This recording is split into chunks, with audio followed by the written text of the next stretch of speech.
Welcome to Telangana వెలుగు. నేను మీ రాజు.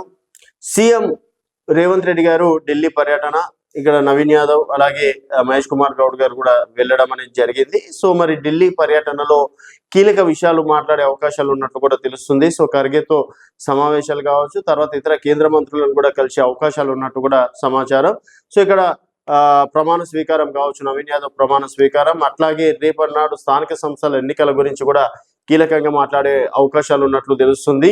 తర్వాత ఇప్పటికీ దాదాపుగా 2 సంవత్సరాలు కంప్లీట్ అవ్వకుంటూ వస్తుంది. రేపు డిసెంబర్ 7వ తేదీ వస్తే ఆల్మోస్ట్ 2 సంవత్సరాలు కూడా కంప్లీట్ అవుతుంది. అండ్ ఇప్పటి వరకు కార్పొరేషన్ చైర్మన్లు కూడా భర్తీ కాని పరిస్థితి. అలాగే 2 సంవత్సరాలు అయినప్పటికీ ఇంకా దాదాపుగా 2-3 మంత్రి పదవులు కూడా ఇవ్వాల్సినటువంటి పరిస్థితి. సో ఇంకా 2 మంత్రి పదవులు ఎవరికి ఇస్తారు, మళ్ళీ 2 కూడా బీసీలకే ఇస్తారా, లేకపోతే ఎప్పటి నుంచో ఫైట్ చేసినటువంటి రాజగోపాల్ రెడ్డికి ఇస్తారా, ఒక ఓసీ ఒక బీసీ తోటి ఈ మంత్రి పదవులు అనేది సరిపెట్టే అవకాశం ఉందా?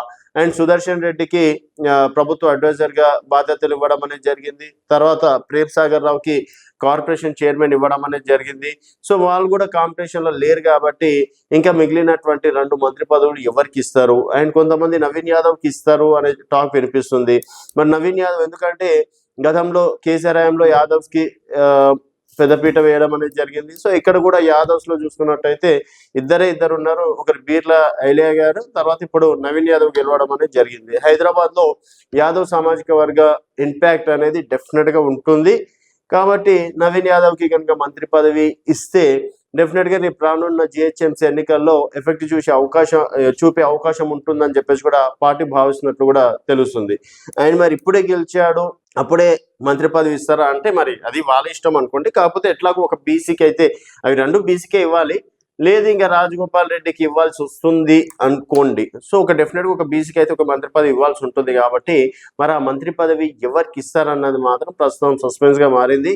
సో ఇక్కడ మంత్రి పదవుల గురించి కావచ్చు, అండ్ రాబోయే రోజుల్లో ఈ కార్పొరేషన్ చైర్మన్ల విషయంలో కావచ్చు, ఇప్పటికీ పార్టీ కోసం పనిచేసినటువంటి దాదాపు 10 సంవత్సరాల నుంచి పార్టీ కోసం కష్టపడుతున్నటువంటి వారికి కూడా ఇంతవరకు కొన్ని పదవులు కూడా రాని పరిస్థితి.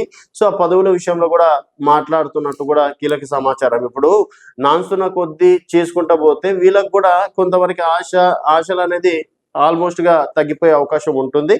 సో అందుకని రాబోయే రోజుల్లో కొత్త కమిటీల్లో కావచ్చు, తర్వాత కార్పొరేషన్ చైర్మన్ల విషయంలో కావచ్చు, మంత్రి పదవుల విషయంలో కూడా చర్చిస్తున్నట్టు సమాచారం. మరి చూడాలి ఇవే జరుగుతాయా, లేకపోతే ఇంకేదైనా కారణాలు ఉన్నాయా, లేకపోతే గెలిచినందుకు అభినందనలతోటి తిరిగి వచ్చేస్తారా అనేది వేచి చూడాల్సిన విషయం. చూస్తూనే ఉండండి తెలంగాణ వెలుగు.